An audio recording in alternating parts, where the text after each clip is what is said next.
See you guys against H2K next week. Congratulations on the 2-0. Thank you. Thank you. We're going to hit to wrap up the day with the post-game lobby.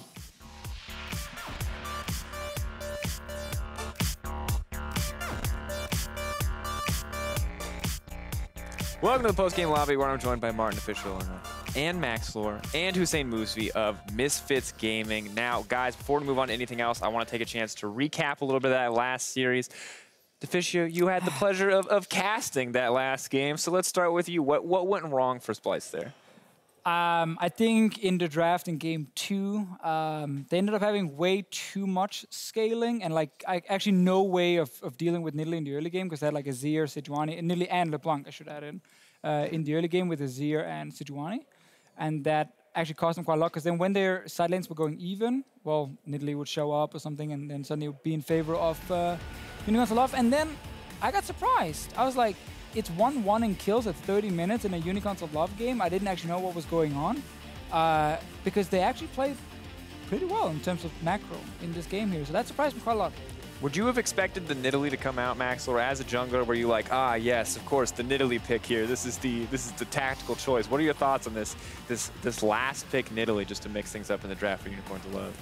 I wouldn't have expected it if I was Splice. However, it was a pretty smart pick. It's like the most punishing jungler you can pick against the tank if you have priority mid, and if you want to kind of snowball early game, which is, I guess, what they did because of how stomped Azir was getting in lane. Yeah, definitely the case. Is this a strategy, Hussain, for you that you would have banked on, picking something like a Nidalee LeBlanc early game to shut down a scaling composition, or is this a pretty high risk strategy? Because to me, we look at a Nidalee in the early game, I saw no kills, and I was very concerned that the scaling of Splice would just kind of overwhelm. I personally don't like picking such high risk comps. I think if they went with like a split push or top, it'd be easier. But with Maokai and Nidalee, you're supposed to get ahead early game.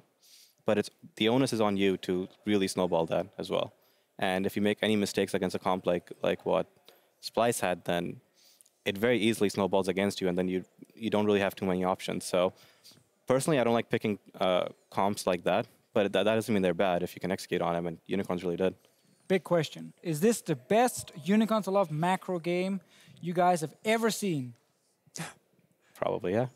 That's a yes from you? It was pretty clean, yeah. All right. So Unicorns of Love at the end of the regular season in Summer Split, showing a new style. Best macro game they've ever seen from Unicorns of Love. Love. Unicorns of Love. Worth adding to the quote. But that brings us to our next point with the results from Week 9. All our 6 playoff teams have been decided. However, there is still a lot to play for in the Summer Split.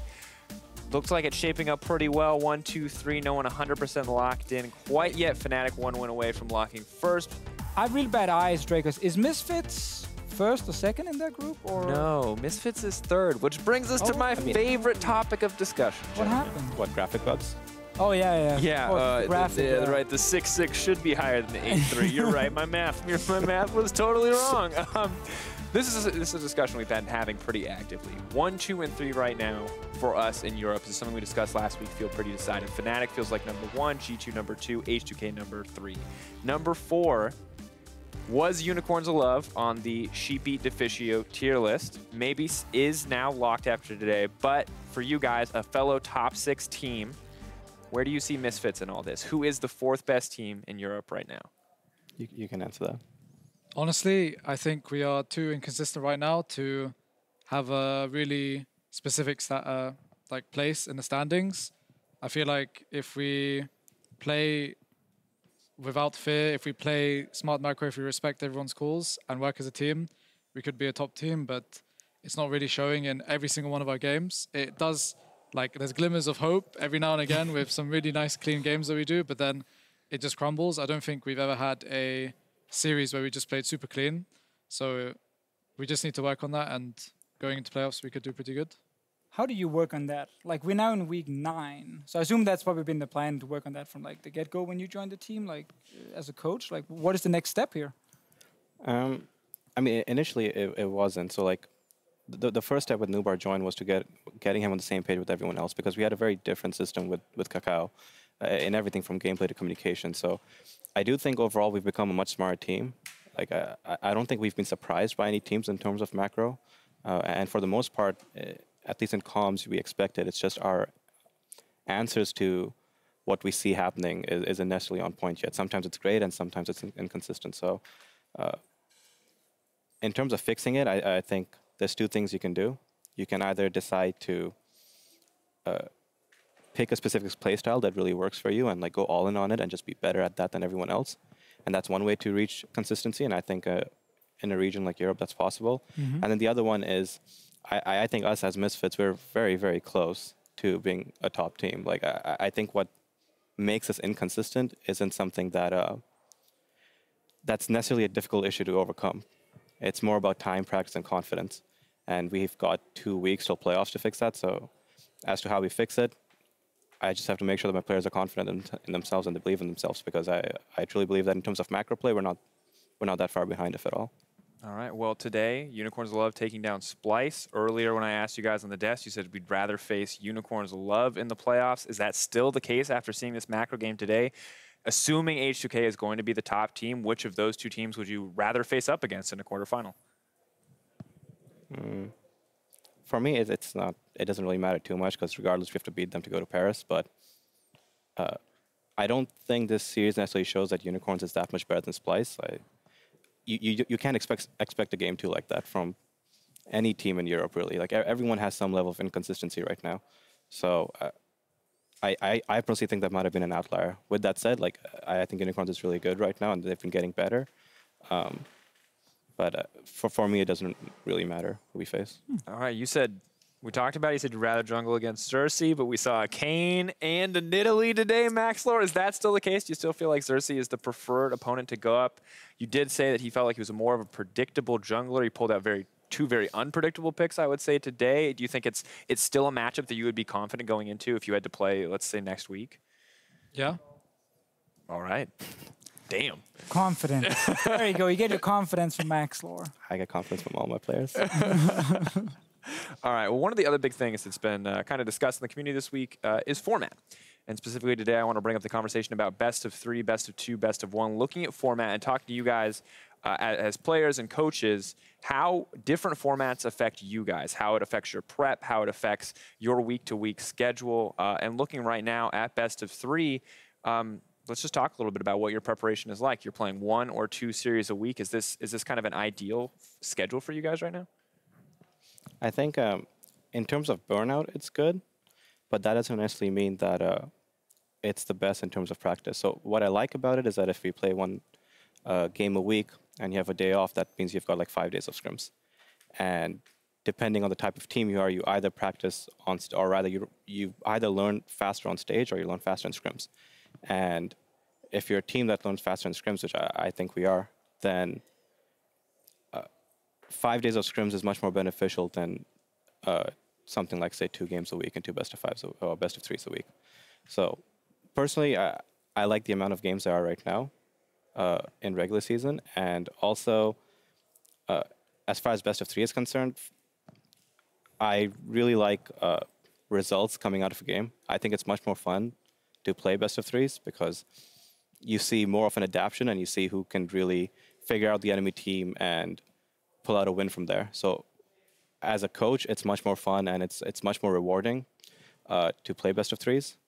But with that said, maybe best of 2 is more fair with how League works. With like you have 1 blue side, 1 Right. red side, each patch, no matter what. Right, and so I think you get to see like proper results on each side for every team, regardless of patch and game. But maybe not the best at gauging adaptability in series, which is something that kind of reflects to a certain degree our playoff environment, with best of 5s being the focus. Maxlore, we were having an interesting discussion on the desk earlier about more opportunities potentially to practice in the regular season, extending the regular season, having more opportunities just to play in general, best of 3, best of 2 regardless. Is this something that you're a fan of? Yeah, so I still prefer the best of 3, or like even if you can make it a best of 5, it would be good too, just because, I mean, because no matter what, like the more games you play, the more you'll know like which team is better, right? It's like there's a higher chance of the better team to win a best of 5 than there is for a best of 3, if you know what I mean, right? Because Sure. they can still cheese a game or something like this. So I prefer best out of 3 compared to best of 1 or best of 2. I would also like to play some of the teams in Group B more, just because you end up playing them in playoffs anyway. And I love playing on stage just because stage practice, even though, like you said, we do learn a lot from scrims, sometimes translating that could be difficult depending on the team. And like some people have fears on stage, like if they mess up, damn, this sucks. And also the enemy team just plays completely different on stage compared to scrim. So I would like to get used to that more and practice on stage environment more. I mean, that's kind of another argument we see a lot from a lot of fans is regarding this like practice on stage, which I always found super interesting because obviously in traditional sports and so on, like it's all about the practice you get off the big stage when you're not playing the actual match against the other team. It's what you do like the days leading up to it, as you were highlighting, like 5 days of scrims. Technically, in a perfect world, that should be good enough adaptation as a coach and, you know, preparing for a best of series. Yet stage is still so different for a lot of teams that it makes it hard to say that the stage practice doesn't actually matter. And from listening to you guys, clearly it does matter still for a lot of teams, even if it technically shouldn't, because you should have serious enough scrims for that to actually be good enough adaptation, but it probably never will be. And we've talked a lot on PGL about scrim culture before, so I don't really want to go back there, but I'm curious as just to what is the biggest difference for you, do you feel like? Is it just the fact that teams play differently on stage, or is it more for you as an individual, not looking at your opponent, finding that confidence on stage and finding how to execute better as a team? Well, it's a bit of both. There's the whole idea of, you know, like this champ would never work on stage and stuff like this. And because teams are more passive, or yeah, teams are generally like more passive. Like at least in scrims, like holy moly, you're not gonna win the game, you know. But I just lost the Elise game right now, bro. So it kind of proves the point. So there is the issue of people respecting more in on stage when there's actually something on the line, and also the fact that we, in my opinion, are still not performing at like the level that we should. We don't. Not all of us have confidence on stage on specific days. Sometimes, like most of the time, I'm pretty confident, I would say. Sometimes maybe I'm not, and that will be more like that'll show more on stage because I know there's more on the line, right? So I think, yeah, I forgot the question, but yeah, stage is good. Stage is good. That's got it. Stage is good. Hussain, I want to ask you a little bit. There's a lot of different formats out there in esports. Is there anything that you would like to see in competitive League of Legends that we're not currently seeing in terms of format or structure? On my end, I think it's the same reasoning for best of 2 versus best of 3 versus best of 2, but it's a lot more fun, or rather, it helps your competitive drive a lot if you have a clear victory at the end of it. And I feel like regular season, while it helps create a lot of rivalries, it's always a lot more fun playing in playoffs. So personally, I would like regular season to be shorter and have like double elimination in playoffs, for example, because you keep the same amount of best of 5s. But there's more of, like, it's just a lot fun from a competitive point of view to play in a situation like that. And as to, like, you know, stage practice versus scrim, I completely agree that stage practice is really important because, especially, like, every team will have someone, or, you know, the team as a whole that struggles to transfer for scrims into stage. But I feel like it also, there's like a fun factor to it where like you see what player shows up on stage in a more stressful environment that I think playoffs provides. is there a way to improve that part, like outside of stage, or is it all literally just the guy gets enough games under his belt, wins games, does well, that's how you get the confidence? Or is there something you guys can do, like off the stage, to help these guys adapt? Because you see like Fnatic with a bunch of rookies coming in, and it never really felt like Broxa or Caps needed that much time to adjust to get confidence on stage. Yeah, it's definitely the case. I feel like there's a few moments where maybe it wasn't 100% right, where Caps is maybe treating it a little too much like solo queue, or Brox is limited in champion. At least that he's maybe the wrong kind of confidence. So I just wonder if there is a way to actually help players in that sense, or is it more just on the specific player on his own, get in there, do well, and then it's gonna naturally just happen?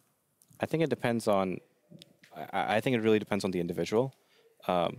Some people just adapt better to stage than others, but as far as like tools for helping, you can do simulations for LCS, which will never be the same as LCS, but you can try to change training so that there are certain times where you pressure a player in certain ways. You can have sports psychologists to help them prepare mentally for a game. You can discuss what a game means, and also just beforehand, you can always talk to a player and figure out what's really worrying him and if we can work around it. So it seems like a lot of the biggest things with format is just at the end of the day stage experience and experiencing these tense situations. Is that fair? Is that like the biggest thing to consider? Because when we look at a format, right, I think there's complaints about a lot of formats in a lot of different ways. But Maxlore, something that you said while we were off air and repeat it now, if you're the best team, it doesn't really matter what the format it is. You need to win games, and if you're the best team, you're going to win those games. Is that just kind of the summary of the formats in general? So I think the mindset that everyone should have is just to be the best team. So regardless of format, you should always, like, the players should not care, right? If you want to be the best, if you're in this industry, in my opinion, then you got to give it your all and be the best team and, you know, just stomp everyone. So format wouldn't matter in that regard. However, in my opinion, if you play, like, if you can play more games, it shows more growth as well as a team. Because say if you only play 9 games in a split compared to like 15, let's say, right? Those 9 games, if you lose in the first few weeks, and even if you start improving and make a comeback, it's going to really, like, you're not going to maybe make playoffs, you know? But if there's 15 games, then you can grow more. You can actually make playoffs. You have time to do this and that. Like, I was with Rocket last split, and at the end, we just, like, if we had more games, then maybe we would have made playoffs. But if we had less games, then we might have been relegations, you know? So it's really just, in my opinion, the amount of games is just growth of a team, and caring about the format should not really matter unless if you're planning to be a loser. All right. Well, I hope that no one is planning that. Well, thank you guys so much for your insight. With playoffs just a few weeks away, we'll see how the landscape changes when we go to best of 5s, and the pressure is on. All right, well, Week 10 promises some action-filled series. Clash of Kings is the first thing that appears in front of me. Fnatic versus G2, second series on Saturday. Gentlemen, this series, sadly, may not mean anything for the standings. Oh, it's so painful. But I'm so hyped for it anyway. I'm curious who you think is going to come out on top in this one. I think H2K. I think they've been looking really good lately, and I love it. I love to jump down to H2K. I said Fnatic G2, but H2K Unicorns. No. Group B no. King. Fnatic Hussain wait, Hussain, go. No, H2K UOL. You're in charge here, man. You're the guest. We'll go where you want to go. I'll speak for both. H2K UOL, I think H2K. I'm on the H2K hype train. Yes. They're like the KT of EU, whatever, but KT always disappoints in the end. Yeah, that's the point. But we all believe. I think this is the year. And with Fnatic G2, personally, I think G2 is a lot better, especially recently. I think they've returned to their old form where they play to what's strong in the meta, and they play it very clean. They focus on clean gameplay over, you know, specific strategies that might get them a few wins here and there. So I like how G2 train. I think they've improved a lot. I think they're better than Fnatic now. Oh, all right, Maxlore, I'm going to go to you, man. Do you H2K UOL? We'll start there, then we'll go to G2 Fnatic. But are you in a? I mean, he is your coach. So do you have to agree with him? What's your opinion here? But the problem here is if I believe in H2K, maybe they just go downhill starting from now, you know. So you think you're the one who then springs it all back because we already believe. And if they go too far downhill, you have to play them in playoffs, and then you're playing KT in playoffs. No, I just have to believe in Unicorns now, and if we play against H2K in playoffs, I'll believe in them so we can win, you know. Smart. Yeah, so I think Unicorns will win. And about Fnatic G2, individually, I'd say overall G2 are better, and their macro is looking pretty solid after, you know, experiencing it on stage firsthand. Just got smacked. So I would have to vote for G2 right there. Fnatic's games with Rocket were close when they really shouldn't have been.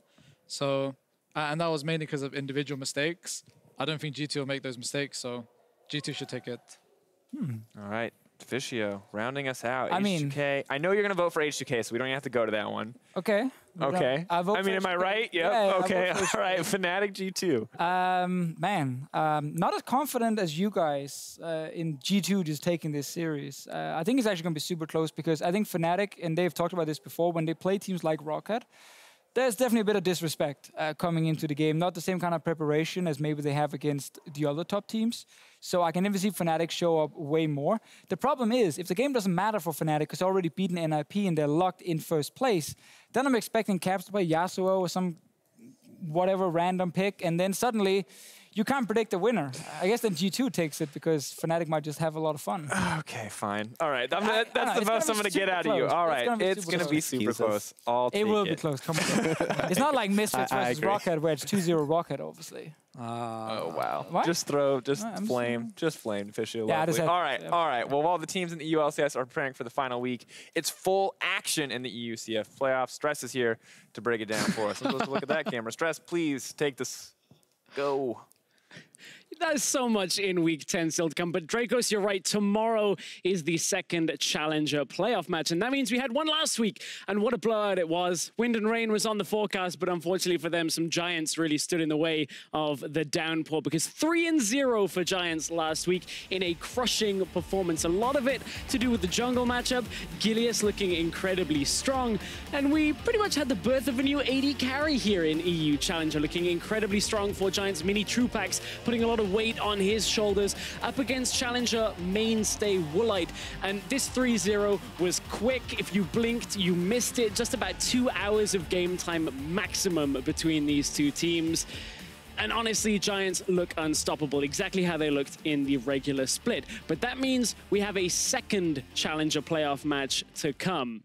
Interestingly enough, Schalke 04 in this matchup against Team RB. Two very hyped teams coming into Challenger Series. Of course, it was this time last split that Schalke 04 dropped their series to Misfits Academy and didn't look so great. They've brought in Memento now as the jungler, upset still the AD carry, and they've been looking in top form as well. The only team to beat Giants in the regular split. But Team RB, a team focused around Hussain out of the support. Tal and Mujin, the Korean imports for RB, have been looking very strong, and they always mix in things like a Heimerdinger in the mid lane for Magi Felix, so you never quite know what you're going to get with Team RB. I think it's going to be a fantastic matchup. It starts tomorrow at 1700 CEST. Medic and I will be bringing you all of the action here on EULCS 1.